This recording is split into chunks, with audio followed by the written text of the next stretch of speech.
So, Islamic exegesis, contextualization. It really is quite simple. What I mean by contextualization, the idea behind it is quite simple, but for some reason, not too many people actually implement it. People like to read the Qur'an and they like to read various books, scriptures, whatever it may be. But rarely do you find individuals, which is quite astonishing to be honest, that have the capability and the realization to actually contextualize the information that they are reading. And this, as you can assume, is one of the misleading tools that has been used throughout history, unfortunately, by individuals, by entities, until our present time. A lot of the confusion that's out there involves actually just decontextualization. Not knowing what contextualization is, and or knowing it and not implementing it, and or knowing of it and not knowing how to implement it. But again, one of the most misleading things nowadays is the decontextualization. The extraction of information without the context of it, the extraction of information without the theme behind it, the extraction of information without knowing its connection to the next verse, the connection to the beginning verse, the connection of the subject in that chapter, the connection of that chapter with the previous chapter, and the connection in the overall reference, scripture, whatever it may be. It's very simple. You'll find that a person that has a level of intellect will be able to respond to so many misconceptions, questions, and or ambiguity just by saying, I think you may have decontextualized information that you're providing. Let's go ahead and contextualize that information. And from there, God willing, things will open up. In the end, at least our goal is to understand correctly what is provided. Our goal is not to force anyone to choose what they want. Our goal is just to enlighten, a Luciferous. Instead of being in a Cimmerian environment, dark and gloomy, Luciferous, brightening the room, enlightening the room, comprehending the room. And in the end, people choose whatever they like to choose. Such an important topic. I hope actually today, God willing, this topic will be a tool for whoever is listening, whoever is learning, and whoever is studying, that will broaden your scope tremendously, and why issues have arisen. So on that, we commence, inshallah, we begin contextualization. What is the meaning? What does it mean to you? Taking a statement or a set of statements, and instead of just reading them on face value, providing the context in which they were spoken, or the context in which the discussion was occurring. It's very good. So contextualization is a very common word. It's common with intellectuals. And it is also common among, one might say, not as sophisticated and or experienced individuals. Yet the meaning of it is still misunderstood. Contextualization, contextualization, contextualization, and decontextualization, the meaning is still misunderstood. So it's very important. At least we get the correct definition, correct? And as Western philosophers talk about a lot of time in the art of argumentation, you'll find that arguments stem a lot of times just because people are not understanding what they're arguing about. Meaning, one person has a view of what they're arguing about, the other has a view of what is arguing about. So if you ask the definition of what is meant, a lot of times if they can agree on the definition, from there we can have a theoretical, intellectual discussion from there. I was giving a lecture, and in the midst of the lecture I was talking about the philosophy of religion, particularly the theological approaches of the Abrahamic faiths, the monotheistic approach. And we were talking about, a question came up in a connection to science. And in that question I asked to the students, I said, can science prove faith, and can faith prove science? That's the question. Further discussion. So what happens, the discussion came forth, perspectives came forth, and an individual raised his hand and he spoke. And after he finished, he said, I just wanted to make sure what I'm trying to say is that science is also a religion. So he turned to the other students, he said, science is also the religion. A religion. So then I heard him say that, and I asked the students, I said, what is the meaning of religion? What's your opinion of what does religion mean? So through various opinions, you'll find that his explanation of what science means didn't correlate to their view of what religion was. For some people it was, and for him it was a religion, because his definition of the meaning entailed that particular thing, while others didn't. long story short, argumentations that are out there, I think just start out by understanding to agree on one meaning, and I think that will calm a lot of things and misconceptions that are out there. When you understand that the reason why he has and or she has a different view is because the meaning and understanding a particular definition is different, you're going to calm down. There's not going to be too much of a hasteful approach when it comes to it. Contextualization, very important. Some definitions to put in context, to put in a context, especially one that is characteristic or appropriate. What does that mean? To what? Characteristic and or appropriate to what? To what's being discussed. Yeah, exactly. This is very important. That's why it's capitalized or highlighted, pardon me, bolded, as for a purpose of study. So in one of the definitions, especially one that is characteristic or appropriate to the context of what we're talking about. Because some people can contextualize, but it is not appropriate, nor is it the characteristic of that context. So some people, they do attempt to contextualize, but unfortunately it is not an appropriate means of contextualization, nor does it correlate to it being the characteristic of what is being contextualized, nor does it correlate to the theme of the character and contextualization. Another definition to place and study in context, very important.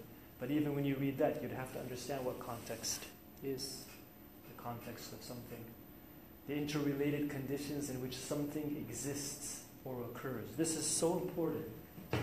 Extremely important. The interrelated conditions. So Islamic exegesis, when we fall into that field, when we talk about the concept of contextualization, this interrelated conditions is investigated thoroughly, and it is distributed into categories, which we will come to see shortly. Interrelated connections in which something exists or occurs. Interrelated conditions. Very important to know these definitions. It's extremely important, actually.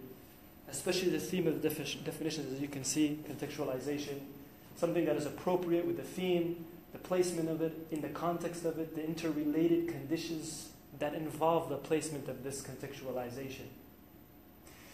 Again, unfortunately, the outliers of society and or opinions, whatever they may be, a lot of times they reach a conclusion, unfortunately, because they decontextualize information, and or they think they're contextualizing, but unfortunately they're still decontextualizing.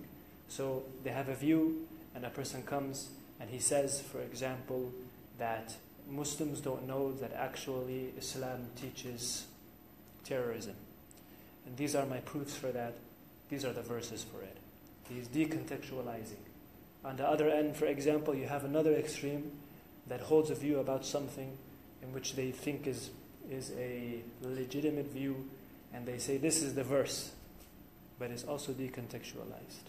There are a number of examples. Can you think of an example of this side? Not that side, in which they say, for example, Islam, a religion in which it teaches terrorism. These are the verses. If Muslims say, no, it does not teach terrorist-like mentalities, these are the verses to prove it. And most probably those Muslims that say it is not a religion that philosophizes such obstructions, they will say, for example, it's because they don't know their text. On this end, unfortunately, we have another wing. And they too decontextualize, for example, opinions. Do you have any examples or thoughts that come to that side? I don't know about a specific opinion, but I mean, the end of the ayah, or the end of Surah وَعْبُدْ رَبَّكَ حَتَّى يَأْتِيَكَ الْيَقِينُ, it's been used in history to say that certain people attained this yaqeen, whereas in the context of the ayah, it means until you die. Okay. And so people can decontextualize it and say, I think it's the famous statement, I don't remember who, is it, Atani al-yaqeen, I don't have to pray anymore. Okay, I see what you're saying.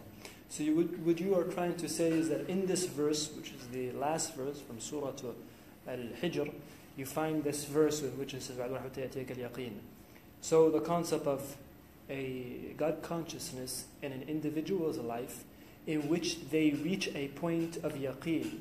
So the individuals in which you are proposing have used yaqeen as a state. So once a person reaches this state, there is no more There is no more a more God-conscious approach through physiological worship and these type of things, since they've already reached that level, and that's how they understood the text. Is that what you're trying to say? Yeah. It's a good observation. It is a good observation.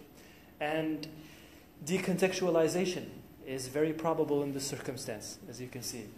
Also, misunderstanding the text, as you can see, is also a probable discussion. We've talked about previously how to do tafsir, among other things, and as you can see, if a person doesn't necessarily have an outlook, the tools, and they approach information in not exegesis but eisegesis, they will be able to place that information in which it means that basic God consciousness and worship is a triangle. If you reach a certain point, there's no more after that, and you have completed your goal, per se. After that, you've reached the highest pinnacle. That's a very good observation. Any other examples you could think of? Taking the ruling out of context.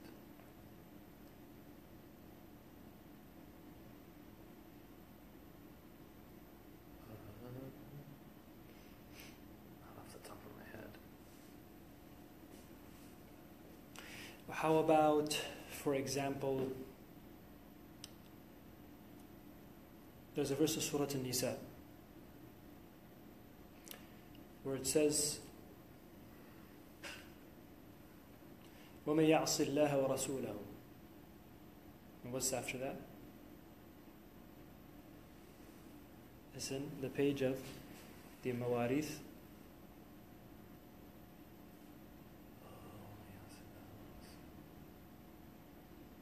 يُدْخِلْهُ نَارًا خَالِدًا فِيهَا. So if a person was to read the verse, this is actually very important. This is very important because in the context of what we're talking about, historically, there has been a troglodyte movement. And this troglodyte movement has reappeared every century or so. The philosophy that comes out there, in which it's a blaspheme type of philosophy, it's an excommunication type of philosophy. So what they do is they look to particular verses in which they think it entails this, and they use this as a reference for why they hold that position. So one of those verses is Surah An-Nisa. It involves the word al-Isyan in connection to God and Messenger. So a person can imagine from this statement that if a person does not perform a particular act, it means directly you have done kufr akbar. So that means you're excommunicated. So some advice the Prophet ﷺ talked about drinking while sitting. If a person takes a reference, just that reference, without contextualization, observation, and a person stands and they drink, while they know the reference, unfortunately it could constitute among certain mindsets out there, unfortunately, that the person is excommunicated. He's a heretic, he's gone. So from there, what happens is the next stage comes in. Through excommunication, it becomes isolation, and through isolation, eventually, for certain individuals, unfortunately, they could philosophize that it reaches a point in which life may be taken because they have no understanding, they have no knowledge, and they have no contextualization. And some have proposed that this has happened, as we talked about in history, among the Khawarij methodology. It's well known they have certain things among them. Among the category are these categories, subcategories within it, which is very unfortunate. From there you find historically, during the time of Ali, this is what happened. After him, this certain group reappeared, and after him, a certain group reappeared, and the list goes on. What happened in the more recent position, a more recent movement, nowadays, for example, that troglodyte movement, sometimes it does appear, and you can see it. And the way they use references, and the way the position they hold, and the way they communicate. So it's us versus them. It's just us. This person has become an innovator. That person is a heretic. That person is not from this methodology. He's excommunicated. This one kharaj min al-millah, and these type of things. Some historically about the year 1800, some of people that had a certain philosophy in connection to this reappeared in the Hijaz region. Some have proposed. And in this movement, scholars then, living among them, even denounced them. But unfortunately, it did carry some weight for certain people, and it did carry some movement, until there was an intervention through the Uthmani Khalifa, the Ottoman Empire at that time, and they came in and they re-established themselves in the Hijaz region, and the ulama and fuqaha regained the possibility to speak again because they were constrained. They were isolated, some were kicked out, some were here and there. Without getting into too many details, just not to confuse. But it is in reference to Sheikh Abdul Wahhab, rahimahullah ta'ala, who passed away in the year 1792. Not him exactly, but the mindset that came from this type of philosophy.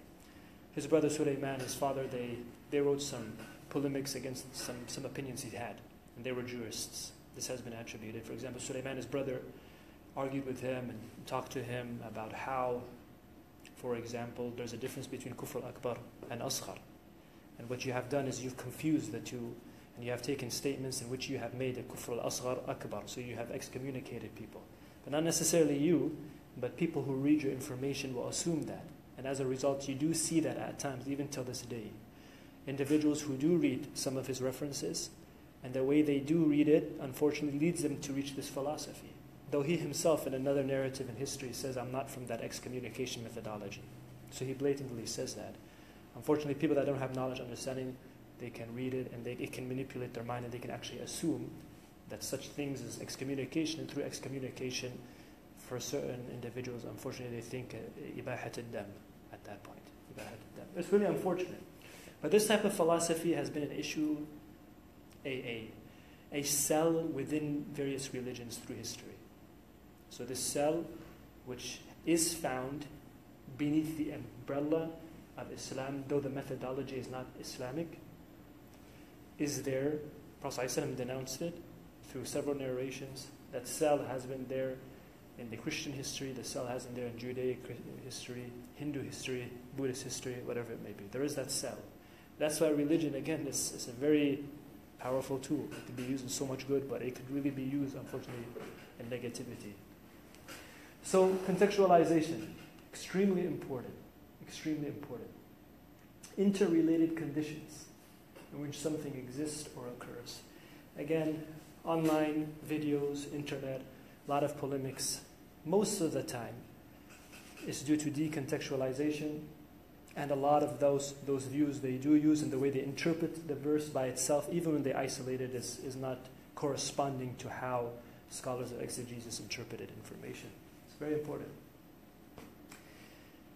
Among Islamic scholarship, there are sections in connection to contextualization. The science of al-irtibat, it's called, and the science of al-munasaba. What do you think those two words mean?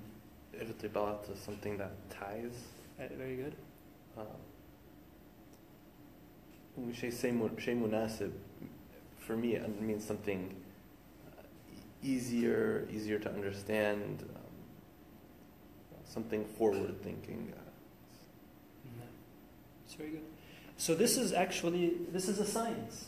This is a science beneath exegesis. It's called al-irtibat, ulum al-irtibat, and ulum al-munasaba. Al-irtibat, interconnectedness, per se, among other things. And al-munasaba, what do you think that entails? Something easy, something forward-thinking. Okay, it does carry that. You'll find that people tend to use al-munasaba. ما هو المناسبة؟ ما هي المناسبة؟ مناسبة. What is the occasion? Right? They'll say مناسبة تخريج عمر من الدكتوراه, for example. بإذن الرحمن سبحانه وتعالى.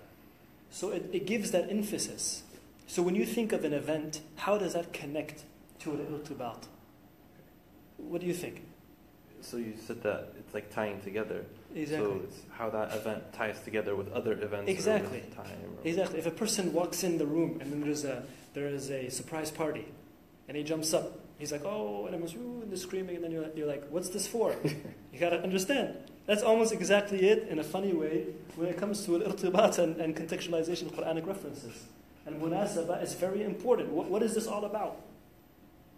What is the context of this? What is the theme? What is the view? What is the atmosphere? And al-irtibat is also in connection, the connectedness between the two.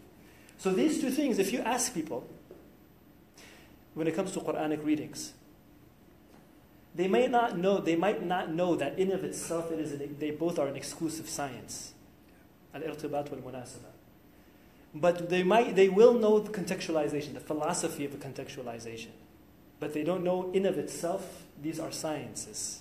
In which, for example, number 1 is like this, number 2 is like this, and this. When we talk about usul al-fiqh, this falls in these categories. So that's why, as we said, reverberating what we said, usul al-fiqh is so important.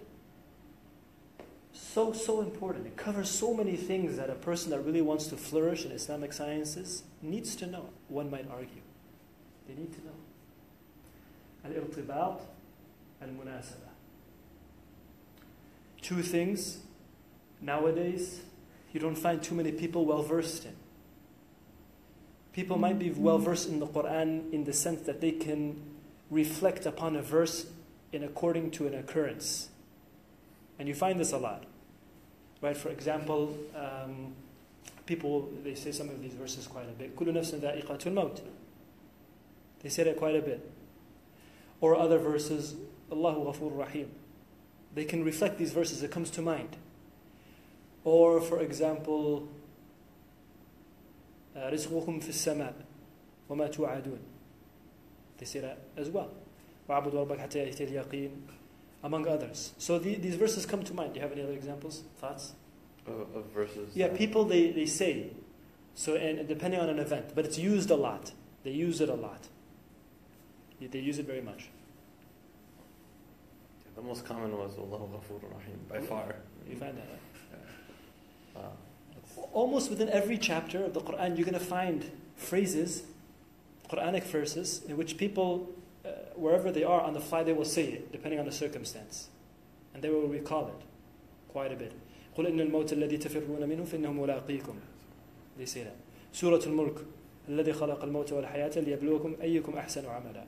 So you'll find that people, they're able to reflect upon verses on occurrences, but rarely do you find them being able to contextualize information. One particular one, which is interesting, is the phrase that, in which it describes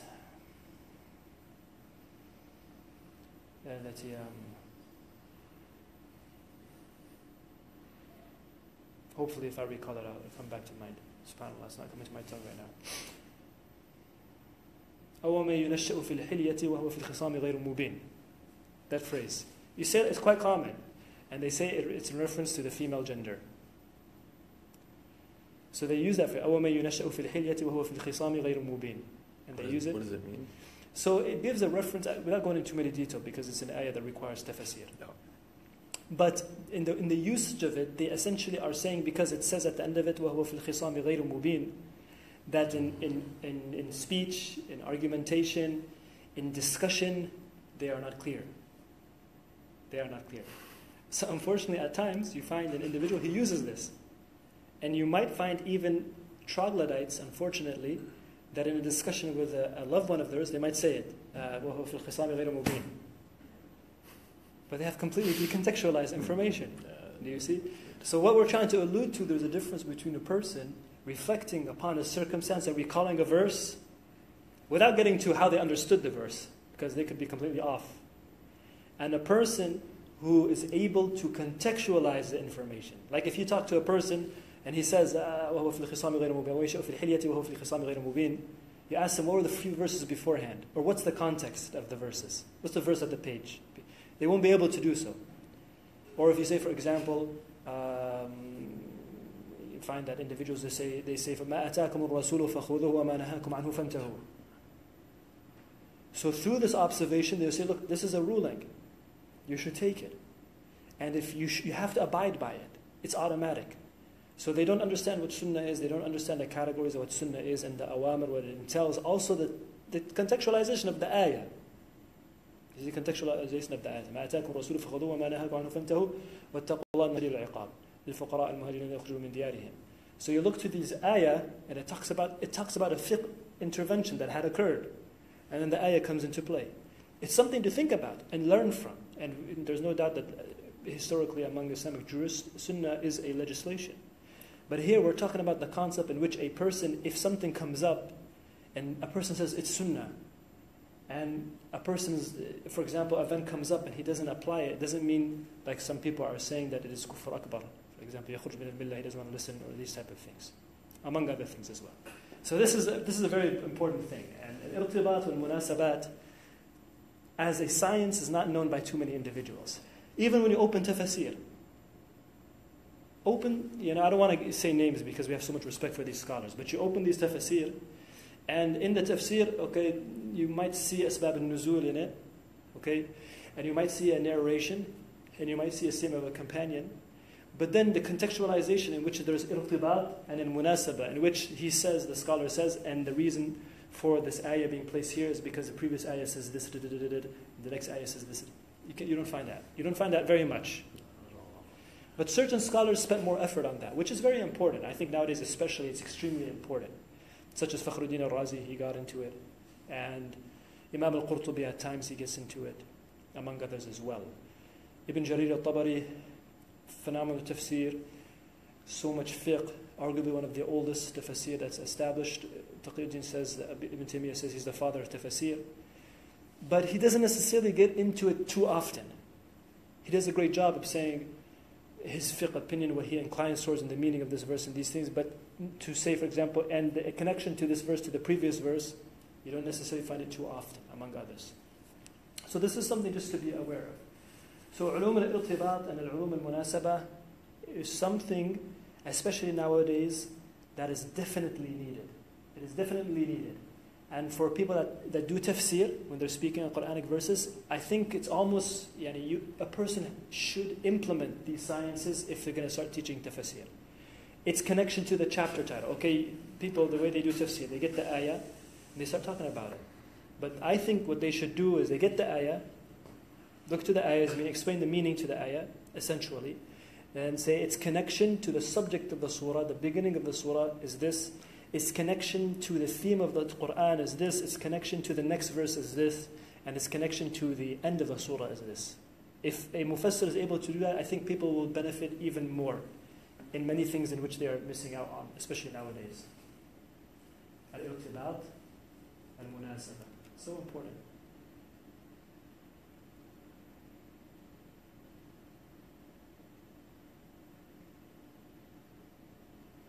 What does that say, Omar? What does that say? وَاعْلَمْ أَنَّ الْمُنَاسَبَةَ عِلْمٌ شَرِيفٌ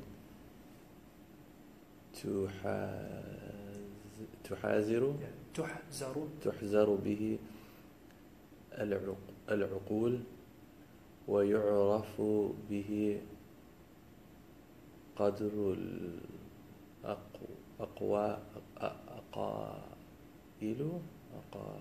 الأقائل فيما يقال. What do you understand from that statement? And know that the munasaba is a sharif, great knowledge.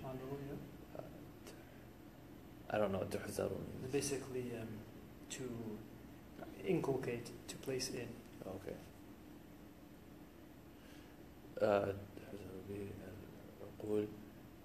To place in the minds. ويعرف, and it's known به, from it, قدر الأقائل, I don't know what أقائل means. The speaker. The speaker. فيما يقول. So it's known from it, or ويعرف به, so it's known from it, I guess.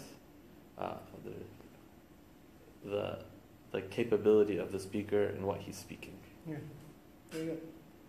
So this is Imam al-Zarkhashi, he's speaking. وَعَلَمْ أَنَّ الْمُنَاسَبَةَ. And the munasaba, we talked about the event, the occasion, right? What is in reference to? What is this munasaba? About the ayah.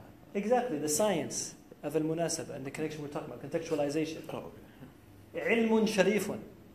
You see, it's a very honorable, prestigious knowledge, science. وَاعْلَمْ أَنَّ الْمُنَاسَبَةَ عِلْمٌ شَرِيفٌ تُحْزَرُ بِهِ الْعُقُولِ.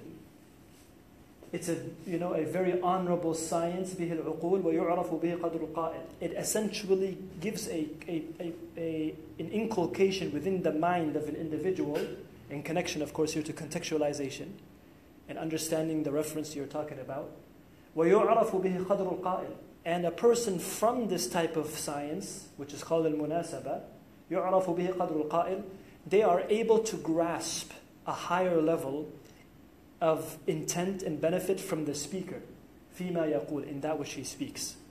And in the reference of the ayah, the Qur'anic ayah, reference to God, etc., these type of things.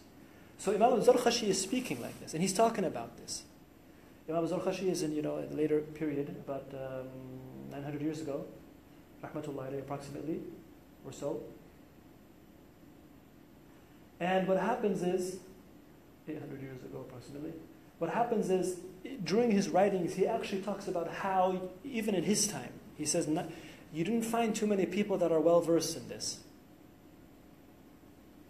During his time, and as you know, over time and more time, you find the illiteracy and progression in it increasing, unfortunately, when we see literacy in the science end. A very powerful statement by him. وَعَلَمَ أَنَّ الْمُنَاسَبَةَ عِلْمٌ شَرِيفٌ تُحْزَرُ بِهِ الْعُقُولُ وَيُعْرَفُ بِهِ قَدْرُ الْقَائِلِ فِيمَا يَقُولُ.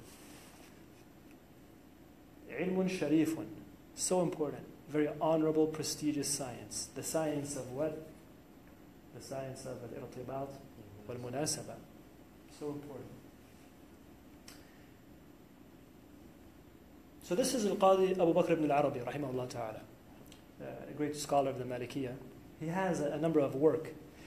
And one of his works, when I was in Morocco, I purchased it in the library. It's in connection to basically the Qur'anic tafsir of his. And while I was there, I purchased it. And he was actually buried about 1.5 miles away from there. Rahmatullahi alayhi. So I purchased it. I had an opportunity to go visit him and see where he's passed. And it was an agnosis moment for me. I have the text that he worked on, and this Western individual has purchased it, and now he's holding it in his hands after traveling all this distance, and now he is standing before that author who had written it. So it was a very spiritual moment for me. I didn't end up flying into the sky or anything like that. But he has a very powerful statement here. Irtibatu A. You see this alif A, alif ya? If a person doesn't know grammar, he can get confused what that is. What he is trying to say is irtibatu, comma, parentheses, that is, comma or parentheses, because 2 commas could be like 2 parentheses. Parentheses, in reference to the Qur'an, parentheses. So A is like IE, in writing, IE, I.E, reference to meaning this, and that. A is basically the same thing. So they used to use it, so you can see the similarities. Irtibatu A, I.E, al-Qur'anu, in reference to the Qur'an, the science of it.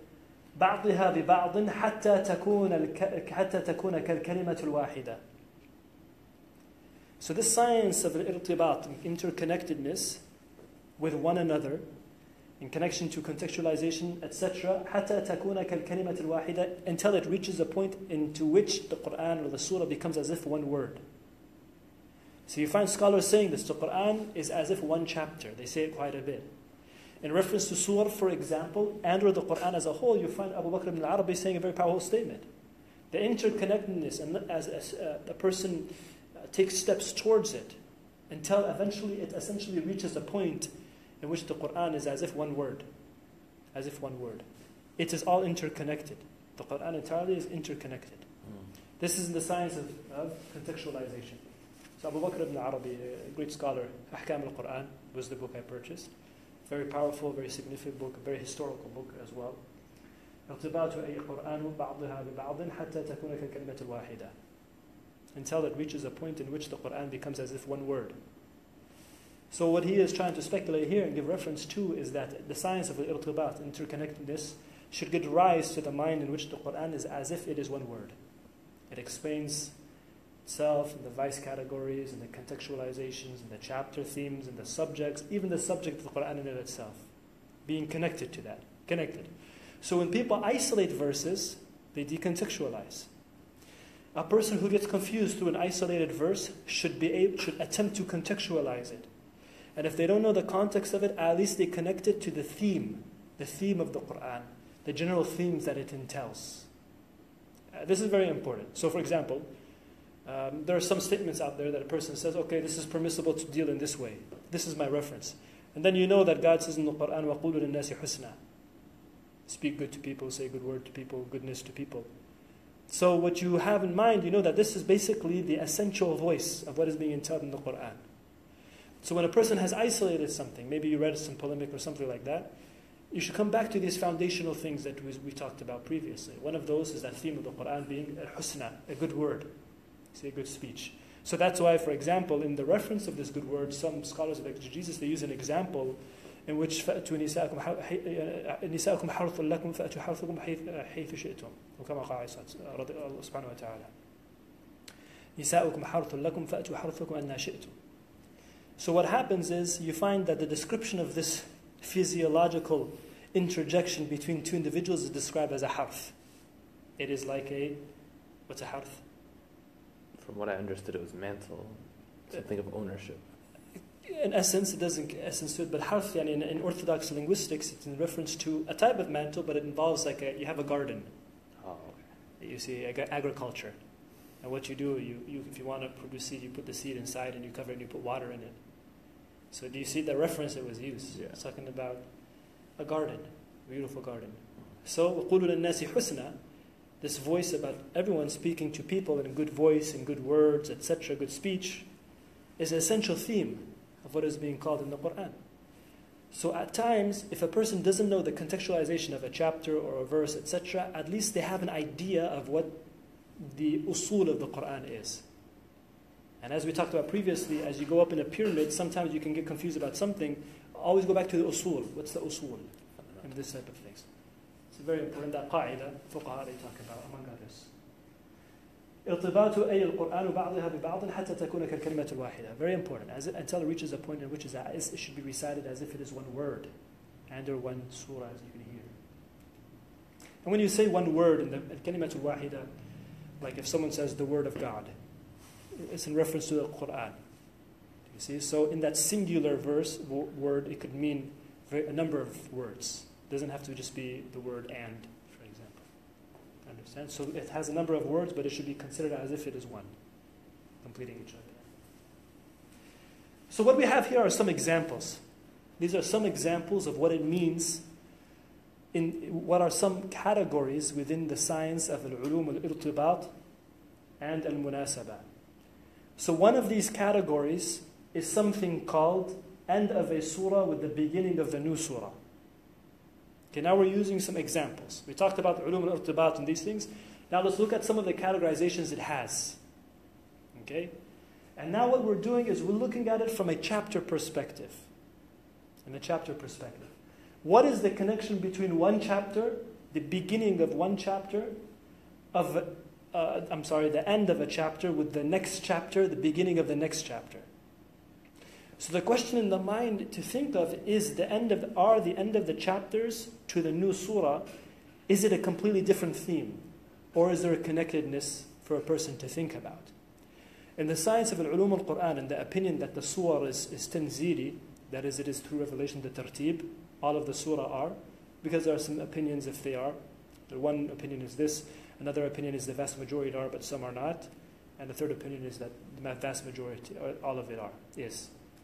So in this view, the end of a chapter with the beginning of a new chapter, is there a connectedness? Is there a theme? Is there a continuation? Or is it an end? So now a new story. We have, not in reference to the Quran, but just take a step aside and think of it as a literary tool. So what we have in a literary tool, for example, we have Huckleberry Finn, a book. And we end Huckleberry Finn and we go on to a new book called Galaxy. Two different books. Are surah like that, or is there a connectedness between it? So that is what we're talking about at this point. Can you think of any examples, end of a surah with the beginning of a new surah? In the science of al-irtibat and al-munasaba, there is a connection. From the end of the surah, at the end of the surah to the new surah, there is a connection between the two. And actually there are a few examples for a person to think about. What is the last ayah in Surah Al-Waqi'ah, Umar?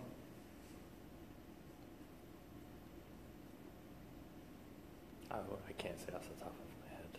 So what is do you remember the theme of the last ayat? I have to go through the whole surah. Oh, yeah, sure. So if we think of that last section of the ayat, it involves famous ayah, because people, they say it a lot. They say, لا يمسه إلا المطهرون. Oh, okay. And this is something that we talked about previously, where people know references and then they give reference, but they don't know how to contextualize. It comes to the mind. لا يمسه إلا المطهرون تنزيل من رب العالمين. So the ayah, it keeps going, right? أفبهذا الحديث أنتم مدهنون وتجعلون رزقكم أنكم تكذبون. فلولا إذا بلغت الحلقوم وأنتم حينئذ تنظرون نحن أقرب إليه منه ولكن لا تبصرون فلولا إن كنتم غير مدينين ترجعونها إن كنتم صادقين. فأما إن كان المكذبين فراح وريحان بعض نزول رحيم وتصلية جحيم إن هذا لهو حق اليقين. And then it says فسبح باسم ربك العظيم. Okay, that's the end of the surah. What's the next surah? It's Surah Al-Hadid. What's the beginning of the Surah Al-Hadid? It starts with the tasbih. Yeah, it starts with the tasbih. سبح لله. So what you have at the end of Surah Al-Waqi'ah, it says فسبح باسم ربك العظيم, right? And then the Surah Al-Hadid, it starts with tasbih. So there's a connection. See, there's a connection between the two. So in this science, it indicates, it's trying to say that even in the end of the chapters and the next chapter in the philosophy, like the Quran is one word, it should be read as one surah, there's a connectedness between the two. Do you have any other examples, any ideas?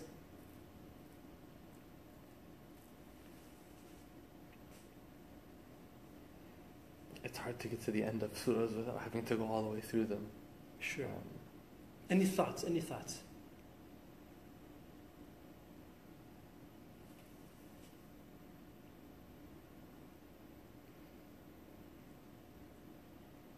as a general concept, surah to surah, I could think of some, but not beginning to end. Okay, let's think in Juz' Amma, the smaller surah. Okay? Al-Fil.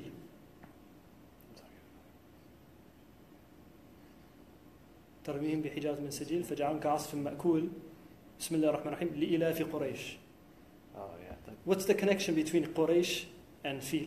The safety that Allah subhanahu wa ta'ala provided them, and then the next surah talks about the fact that He provided them safety. Yeah, it's in connection to what happened in an event involving the Quraysh, right? Ashab al-Fil and these type of things, an event that took place. And then the connection afterwards is Quraysh. It talks about the Quraysh in perspective to that event, and also building off of that event, what had come of peace, among other things, in the locality. So there's a connection. There's a connection between the two. Yeah. There are some other examples as well. One interesting example is at the beginning of Surah Al-Najm. It says, وَالنَّجْمِ إِذَا هَوَى. And the surah before it, it ends with فَسَبِّحُوا بِإِدْبَارِ النُّجُومِ. النُّجُوم, and then it begins the next chapter. It says, بسم الله الرحمن الرحيم, وَالنَّجْمِ إِذَا هَوَى. So there's that connectedness. So in the science of the irtibat, you notice these things. In the science of this section. One of these sections, again, right now we're talking about the concept of contextualization, Quran as one verse, Quran as one surah, the science of the irtibat, al-munasaba, and a category in this science in which now we are starting to study as actually a science again, is the topic in which that chapter to the next chapter there is a connectedness. Another example, the beginning of a surah, the beginning of a chapter with the beginning of the next surah also has a connectedness. First, what does this section mean? What does that section mean? The beginning of the first ayah of a surah and the first ayah of the surah, either before it or after it, have context with regards to each other. Yeah. In this perspective, in the irtibat and in munasabah, the beginning of a chapter with the beginning of the next chapter may also contain connectedness. Do you have any examples we can think of?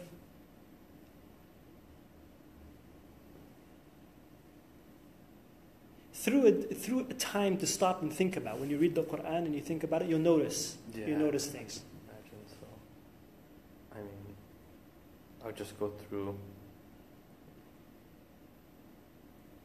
And my brain keeps going to Surah Al-Tawbah and Surah Al-Anfal, but I don't think the connection is as solid there. Okay. In the theme idea, you could say there's a connection, correct? Yeah, I mean, it's talking about the anger with hypocrites and the spoils, theme. And that would probably be the first thing that people who aren't dedicated would think about is what do I get out of it? Sure. But even, you know. So here's an example. And then Nazi'at right afterwards. Yeah. Nazi'at is talking about angels and things like that. It's Amma yatasa'alun is what are they asking about? And then part of it is the angels and how that connects. And then Abasa wa Tawalla ties into the similar concept, but someone's turning away. Yeah. That's what I can think of. Yeah, sure, good. I tried to use Tabarak al-Nun, but it didn't work out. You get it, inshallah. So, one perspective, Surah Al-Isra, what does it start with?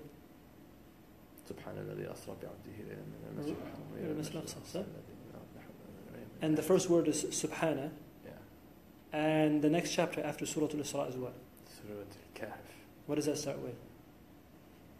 I know this, but it's not going to help me.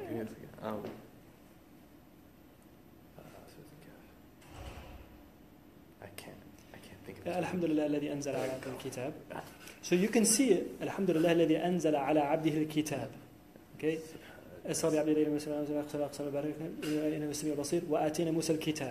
you can see a lot of interconnectedness. But also one thing to think about is conventionally the tasbih used to start out before the hamd. Tasbih, subhanallah, walhamdulillah. Tasbih starts before hamd. So in looking at Surah Al-Isra, it starts with tasbih, and the next chapter it starts with al-hamd. So in this type of observation. So this sections we're talking about here. So one section. Sorry, makes great sense. Yeah. So there's a connectedness. There's a connectedness. So in the categories of this section, there are a number of categories. One of which is the study of an end of a chapter with the beginning of the next chapter and its connection between the two. Another example is the beginning of a chapter with the next chapter's beginning. We had talked about that. And there are other examples from there. It could be, for example, the beginning of a chapter with the theme of the Qur'an, the beginning of the chapter with the end of that same chapter, the beginning of the chapter with the middle portion of that chapter with the end of the chapter, among other things. Since it is a very deep topic, it is a long topic, what we're doing here, we're just doing some examples. This is a very powerful statement for us to think about. You want to go ahead and read it for us? And I don't think I can get all the way through it. إذا ثبت هذا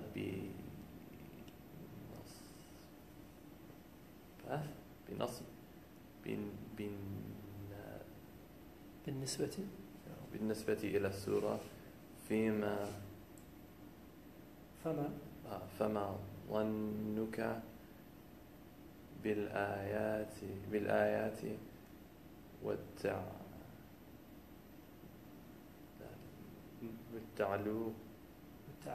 بالتعلق بعضها ببعض بل عند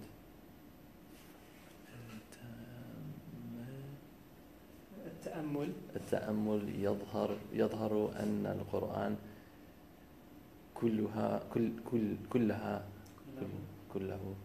ككلمة واحدة. What does it mean? That if this is thabat, that means like assured or secure, هذا بالنسبة للسورة, with regards to a single surah, then what do you think about the ayah and its connectedness? And what do you think about ayahs and their connectedness to each other? What's that? Sorry, what's that word? التأمل. Ponder. After pondering, it becomes clear that the Qur'an is as if it's one word.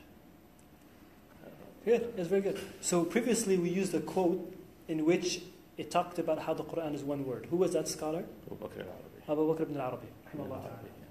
And now this is another scholar, Zarqashi, rahimahullah ta'ala, also a great scholar of science of Qur'an. He is saying after pondering, etc., the Qur'an is as if it's one word. كالكلمة الواحدة. وإذا ثبت هذا بالنسبة للسور. So this is a jama', it's plural, the suwar. If not, what he is trying to say, if we are able to understand that there is a categorization, there is a contextualization of chapter with the next chapter, chapter with the theme of the Qur'an, the beginning of a chapter, the end of the chapter, the end of a chapter with the new chapter afterwards, surah, section, then how would you can only imagine how much of a connectedness there will be when you're actually reading the words that are in between the chapters, the importance of it. So if we can build a connection with these section categorizations, then even more so and even higher probable an implementation and importance in contextualizing the information, the words that is between these two chapters. Because surah, it comes from the word sur, which is a type of wall. Right? So one wall to the next wall, essentially, linguistics. So in between each wall you have a garden, and my house has a garden and it has a fence around it, and the next wall has its own garden and fence. That is in a linguistic sense. So if we are able to build a connectedness in which my garden has a direct connection with the next garden over, generally speaking, we have earth, similar soil, atmosphere is quite similar, etc. You can only imagine the connectedness between this patch of this patch of grass in my garden. So this patch of grass is going to have similar pieces of grass around it, generally speaking. There will be a connectedness. This is a philosophy that is being proposed. So what he is saying here, وَإِذَا ثَبَتَ هَذَا بِالنِّسْبَةِ لِلسُّوَرِ فَمَا ظَنُّكَ بِالْآيَاتِ وَتَعَلُّقِ بَعْضُهَا بِبَعْضٍ. You can only imagine, what do you think? You can only comprehend, realization that there is going to be a great connection between the verses with one another, contextualization. بَلْ عِنْدَ التَّأَمُّلِ يَظْهَرُ.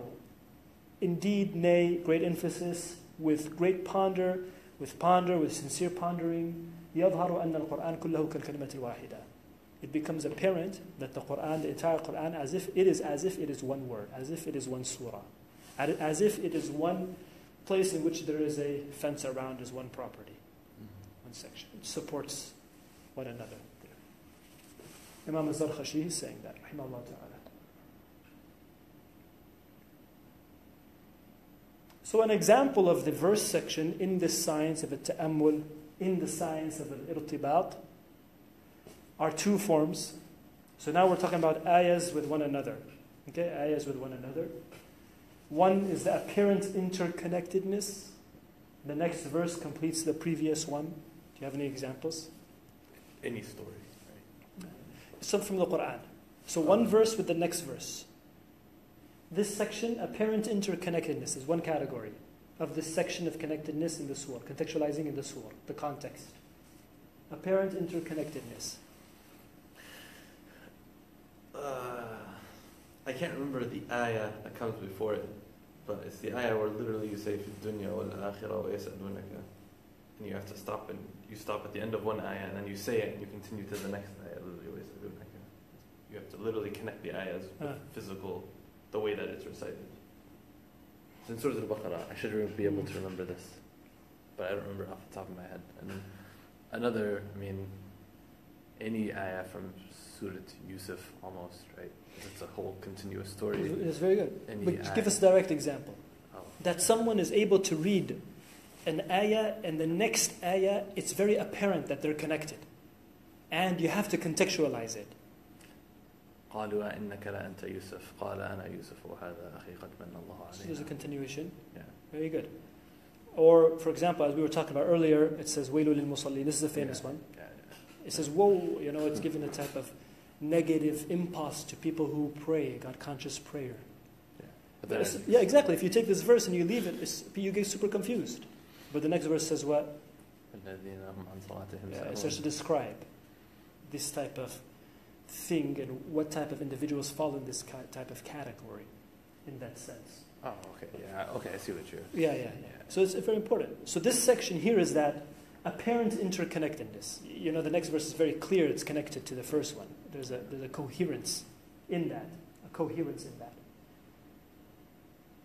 So in this section, you have القارعة ما القارعة. Generally speaking, وما أدراك ما القارعة يوم يكون الناس والحاقة ما الحاقة وأدراك الحاقة كذبت ثمود. These type of examples.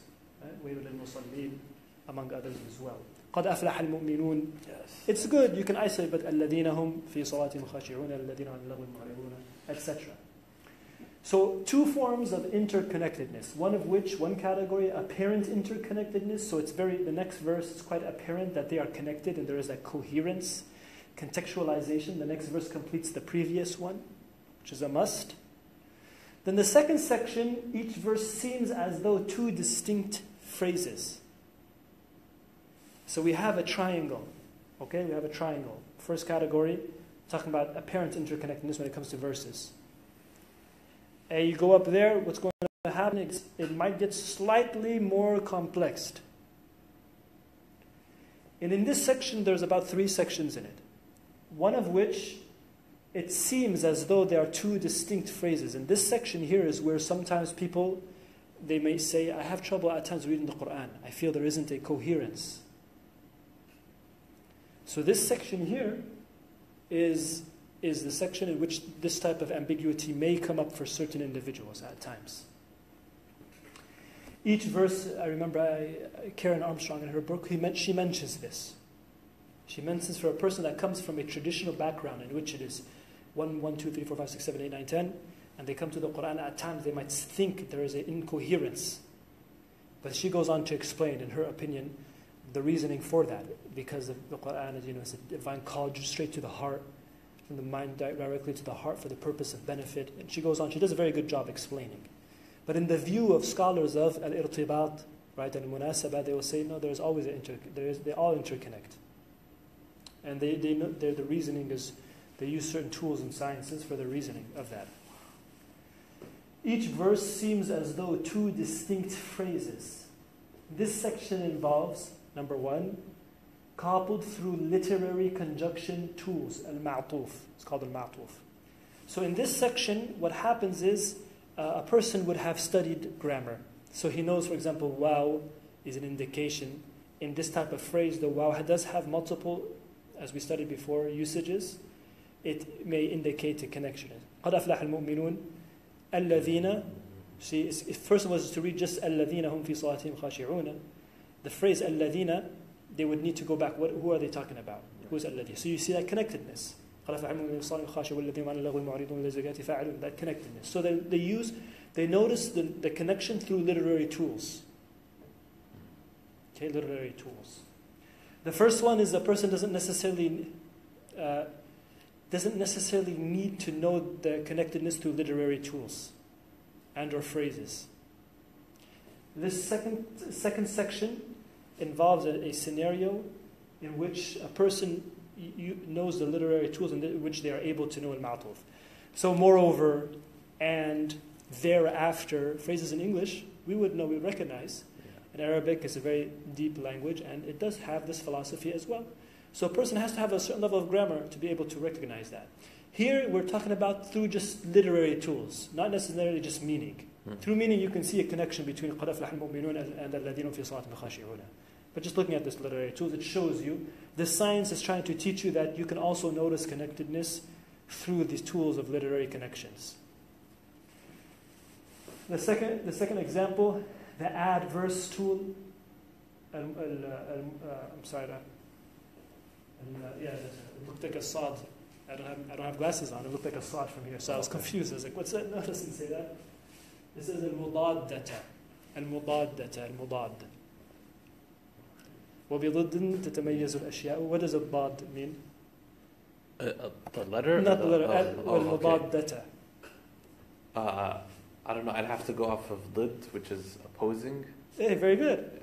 Counter. Well, this is very good. That's all I got. That's very good. That's good. So this is actually what happens at times. If we read the ayah in Surah An-Nisa, we were talking about al-mawarith, inheritance. At the end of it, it says what? وَمَن يُطِعِ اللَّهَ وَرَسُولَهُ, and it talks about jannat. Then it says وَمَن يَعْصِ اللَّهَ وَرَسُولَهُ. Oh. You see? So there you go. So one section is to talk about this philosophy and the jaza for that philosophy. Then the next one is talking about al-asyan, the erroneous, or the error-inflicted individual. So this is actually a poetic tool that is used. It's a literary tool in literature and writing. So you find this example actually throughout the Qur'an. You find it a lot. So it's important a person, he recognizes connectedness. In the Qur'an, one of its stylistic themes is if it mentions, for example, a circumstance, and it could involve a sense of ruling. And or, for example, it talks about the element of al-jannat. It tends to also give this literary tool, which is called al-mudaddata. Al-mudaddata, the adverse tool. It's called the adverse tool, in which they give also the You see, so a person is aware, they learn. They are able to understand and reflect upon this. So the Qur'an, a person, when he picks up the Qur'an, they are not going to, every time they pick up the Qur'an, they're going to read from A to Z. They'll end up reading 1, 2, 3 pages, and or if you're half of maybe 1 juz a day, or whatever it may be. So in this section, what will happen, even if you were to read 1 page, this is what is being proposed by these Islamic exegesis scholars, you will at least reflect upon the goals and themes. That there's a goodness out there, one success for humanity, and in the end you have choice. In the end a person has a choice. And Allah, for example, there's a verse in the Quran where it says, إِنَّ اللَّهَ لَا يَظْلِمُ النَّاسَ شَيْئًا وَلَكِنَّ النَّاسَ أَنفُسَهُمْ يَظْلِمُونَ. People oppress themselves. God doesn't oppress anyone, you oppress yourself if you choose to. Everyone has free choice. So in this context, you learn that, okay, I have choice, and life, there's a greater goal to life, and we can make choices, we are giving choice, and these type of things. So this is one section. So the science, we're talking about here, the connectedness between verses. One, you can see it apparent. It's you have to have it connected. Okay? Second, it's still apparent, but for some certain people, if they don't know, for example, certain literary tools, let's take a step back. It helps you understand that they're connected through literary tools. And moreover, furthermore, etc. Number 3 is in this section in which you find this adverse effect at times in which it involves the speculation about this utopian abode, and it gives reference to a type of utopian abode, the 2 types of it, and or a third category which is the negative abode. It is called an adverse tool. An adverse tool. So if you're not acquainted to poetry and these type of things, you might be like, why would this second part come in? Yeah. They might think that, for example. Among other things. If you pay attention to this adverse tool, you're going to notice it actually quite a bit, especially after you studied it. What? Yeah, now that for a person that finally studied it, and they know that there's something called an mudaddata, an adverse tool, you know, as a science, you go back to the Quran, you're like, whoa, actually it happens quite a bit. All over, even the trees. You'll find it quite a bit. Exactly. Exactly. There's an ayah in the Quran where it says, وَمِن كُلِّ شَيْءٍ خَلَقْنَا زَوْجَيْنِ لَعَلَّكُمْ تَذَكَّرُونَ. So the sun and the concept of day, the concept of night. So you look to the Quran, وَالشَّمْسِ وَضُحَاهَا وَالْقَمَرِ إِذَا تَلَاهَا وَالنَّهَارِ إِذَا جَلَّاهَا وَاللَّيْلِ إِذَا يَغْشَاهَا. So sun and morning and night and these type of things. You see that? Yeah. Right? The adverse tool. Adverse tool. Yes. C, coupled without a direct literary conjunction. This section sometimes needs an explanation. It's not as common, but at times it may come about, particularly for individual, for example, as we talked about previously, there are levels into Qur'anic ayat. Some ayat foundation is very clear, some you need a little bit more experience, some a little bit more, etc. We talked about this previously. So these are some examples of the sciences that is found in this theme. When it comes to the theme of Qur'anic contextualization, we did not go into too many other examples. So there are other examples for us to think about. Another example, chapter interconnectedness. Like the chapter in of itself, from this fence to that fence, inside of it, the beginning, the middle, and the end are interconnected. Yeah. You would think that this is something for a person to know, but unfortunately at times, I don't know why, but people are not doing that. Right? There's a chapter. Also, sometimes I think for me, for like Surah Al-Baqarah, there's just so much information that it's hard to make everything connect smoothly. Yeah, that's a good point. That is a good point. That's just for me. That's a good point. No, that's good. That's good. If we put Surah Al-Baqarah aside, because I don't know, you'll find that not too many people, when they want to go to the Quran and read, for example, they want to rejuvenate themselves, they don't necessarily always go to Surah Al-Baqarah. They might go to sections in Surah Al-Baqarah, Ayatul Kursi, the end of Surah Al-Baqarah, the beginning of the chapter, these type of things. They might go to Surah Al-Maryam, or they go to Surah Al-Mu'minun, these type of things where they rejuvenate. Because Surah Al-Baqarah is a Madani surah in which it essentially talks about there is fiqh, among other things, and these type of things, just like Surah Al-Nisa. So chapter interconnectedness. One example, actually I think is very important. Previously we talked about a troglodyte movement, a movement, unfortunately, in which people are not well versed. And we hope for their success. But unfortunately, and they're very aggressive about it. Okay, they're very aggressive, and it's our way or the highway, excommunication methodology, these type of things. One phrase in which they use is قَدْ كَانَ لَكُمْ فِي أُسْوَةٌ حَسَنَةٌ, in connection to Abraham, and the connection between him and his father. قَالَ إِنِّي بَرِيءٌ مِّنْكُمْ مَا تَعْبُدُونَ مِن دُونِ اللَّهِ, and these type of bara'ah. But what's very interesting is in that same chapter, it says, لا ينهاكم الله أن يقاتل في الدين ولم يخرجوكم من أن تبروا وتقسطوا إليهم إن الله يحب المقسطين. So unfortunately, this not so knowledgeable individuals that may have a good heart, I hope they have a good heart, and a lot of times those ones with the good hearts, they change their ways when they learn. But others, unfortunately, God only knows their hearts. When they approach this ayah, for example, they will go to the first page and they will take this ayah and say, look, it's not okay to be kind, for example, if your mother is a non-Muslim. She holds a different teaching than you, traditional view. It's not okay for you to be kind towards her. It's not okay for you to listen to her call, and among other things as well. Or, for example, your sister doesn't do a particular action, or your brother doesn't do that particular action. And the list goes on, as you can imagine. Yeah. But in that same chapter, it says clearly, if your parent, your mother, your father, your brothers doing istinbat from that, those individuals that are living with you and they're kind towards you and they're gentle towards you and they're not physically intervening in your choices and, legitimate reasons for a person to have a backlash, why not deal with the person nicely? So the theme of the Qur'an, وَقُولَ النَّاسِ حُسْنًا. Yeah, the fundamental, roots. Yeah, the roots. The roots is a good word. Interconnectedness. قُلْ لِعِبَادِي يَقُولُ الَّتِي هِيَ أَحْسَنُ. And ibadi here in the ayah is, عند المفسرون, they have ta'wil, but it involves Muslim and غير Muslim. So قُلْ لِعِبَادِي يَقُولُ الَّتِي هِيَ أَحْسَنُ. This is a very powerful ayah. It says وَقُلْ لِعِبَادِي. Ibadi is used for Muslim and the others, and people of different traditions, described as ibadi, possessive. But then it says afterwards, it says رَبُّكُمْ أَعْلَمُ بِكُمْ إِن يَشَأْ يَرْحَمْكُمْ أَوْ يَشَأْ يُعَذِّبْكُمْ. God is the only one who knows. God is the one who's the judge, subhanahu wa ta'ala. He's the just, He's the judge, and it's not our job to do any of that. So in that field, this is an example, unfortunately. Chapter interconnectedness, there are many examples of that. It's unfortunate. It's unfortunate that there are these type of thoughts that are out there. Those are some examples. There are a number of other examples as well.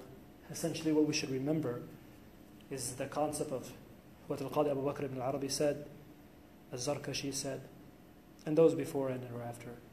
The science of al-irtibat and al-munasabat. The Quran should be read as if it's one chapter. Contextualization is very important. Being aware of contextualization is very important. And we hope that we lax on the concept of decontextualization, particularly when the event comes up and you think of a verse and you say it immediately out there. Because what you're doing when you do that at times is you give an interpretation to what it means to fall in this context. So a person should really be aware. You should be aware of that. Cautious. Yeah, very cautious. Allahu A'lam. Any last observations? Questions?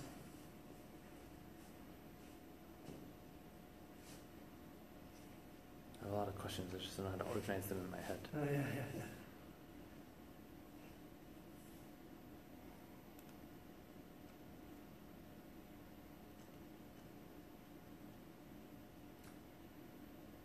So I just remember irtibat and munasaba.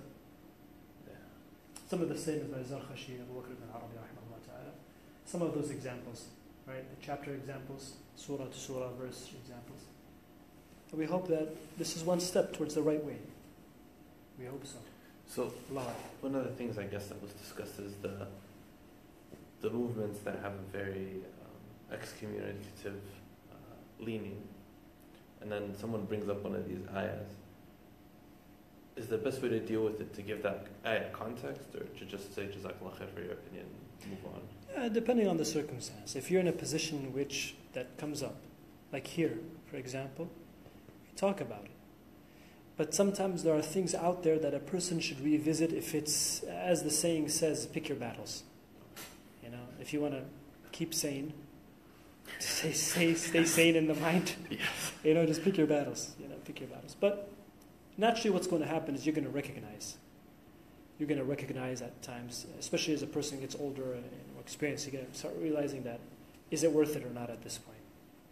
The other day, I was somewhere and a person I was teaching and a person, it was khutbah al-Jum'ah, finished the khutbah, and the way that mosque runs, their administrative lectures and reminders, not generally, but it could be because there was a janazah, they, after the khutbah, stood up and they said, gave an announcement. There's going to be a janazah afterwards and these type of things.